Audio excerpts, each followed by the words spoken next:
in a convention where not a ton of big headlines are being made, Warner Brothers took the opportunity to make a doozy. And that is the big news of that they are going to keep their 2015 date that they reserved to go head-to-head with the Avengers and possibly a Star Wars movie. But not with Justice League. They said today they're going to go forward with a Batman-Superman World's Finest team-up film. And so, I'm really working hard to get up a lot of San Diego Comic-Con content, but a lot of you have requested that, I'm happy that you want to hear my thoughts on this. So I'm making this kind of, semi-quality video, technically, in my hotel room. So please forgive me any technical difficulties. This is like a new laptop, and I'm not used to making this kind of video on here. So my thoughts on Superman Batman. They're mixed. I definitely feel if you have to go between a Justice League film or a World's Finest film, and actually it's funny, one of the BTT viewers who came up today, or Think About the Ink viewers who came up today to visit me at the Boom Studios booth, asked me this very question. And they said, don't you think they should go with World's Finest first? And I was like, yeah, I totally agree. And lo and behold, they are going with World's Finest first. So yeah, definitely, if you're going to go with a team movie, you got to go with World's Finest. I think a lot of the other Justice League characters are a hard sell. I think it's too big a cast. And, who doesn't enjoy, it's just easier team up. And I think it's a team up that mainstream audiences can better understand. Okay, so that's the positive, where I feel if you're going to go with the team up, that's the right direction. What are my concerns? First of all, I'm very disheartened to hear that it's the same creative team of Snyder, and I believe they said Goyer is going to be writing it. As I've pointed out numerous times, even Christopher Nolan booted Goyer off of scripting duties for the last two Dark Knight films. He had Goyer work only on story, which is what I think Goyer is where he's best suited. And then Christopher Nolan and his brother Jonathan wrote the actual screenplays. And I feel Goyer just not a great screenwriter. I think his structure is good. He's an idea man. And it's disappointing they would continue with Snyder and Goyer, particularly when they obviously don't have enough faith in the Man of Steel franchise as is to just continue with it solo and to try and build that mythology first. I mean, because that's what that says to me. That's the biggest... When I first heard this news, that was my biggest surprise. I felt that Warner Brothers was basically saying, we don't have faith in Man of Steel as a franchise.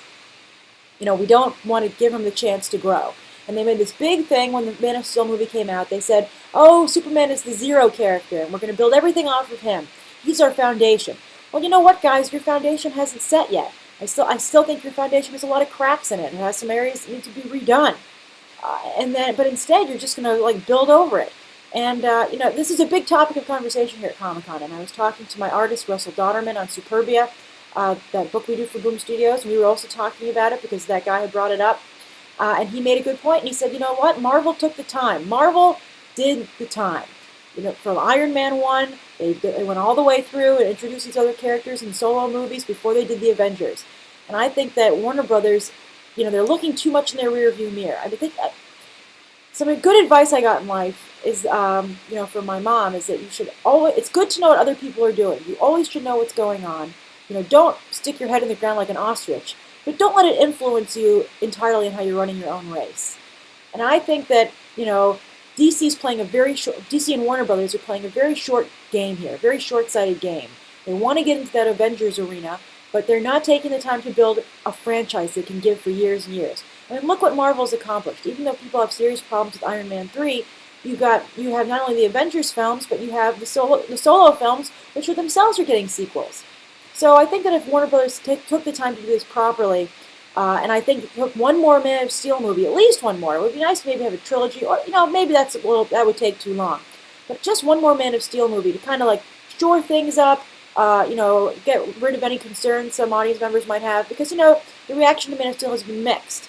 And this to me just says that Warner Brothers says, you know what, people just like Batman, that's our strongest property, let's bring him back in, get him off the bench. And also, I feel introducing Batman in a duo film, a new Batman, in a film where he's not the sole focus, is also going to be tough. But I mean, maybe audiences will be more forgiving. I don't know. I mean, of course everyone's going to see this. I'm going to see it. It's not like it's like a secondary character. I mean, I skipped Green Lantern, but I don't see how I could skip a Batman Superman film. But the question is, how many times will I see it? That's what makes these. That's why these other movies get over 1 billion. That's from multiple viewing. That's from people who don't usually go to the movies deciding to buy a ticket.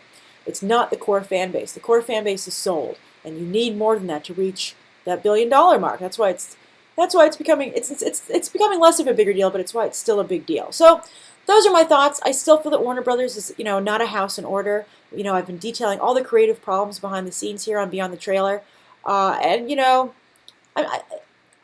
that's why it's big news. But I feel it's like it's particularly exciting news. It's like, okay, and that's the problem. I think not a lot of excitement is generated out of the, I think, because they're not just totally doing it right. I don't think we have that feeling. So I don't know. What do you guys think? Are you super excited about this? Do you wish you had a little more time just with Man of Steel? Do you think Warner Brothers is making the right decisions? And considering people being upset about some of the elements of Iron Man 3 with the Mandarin, considering the Man of Steel wasn't universally loved, that it's so contentious, and how people feel about it. Are comic book movies heading for their first rough period, their first rocky patch after doing so well?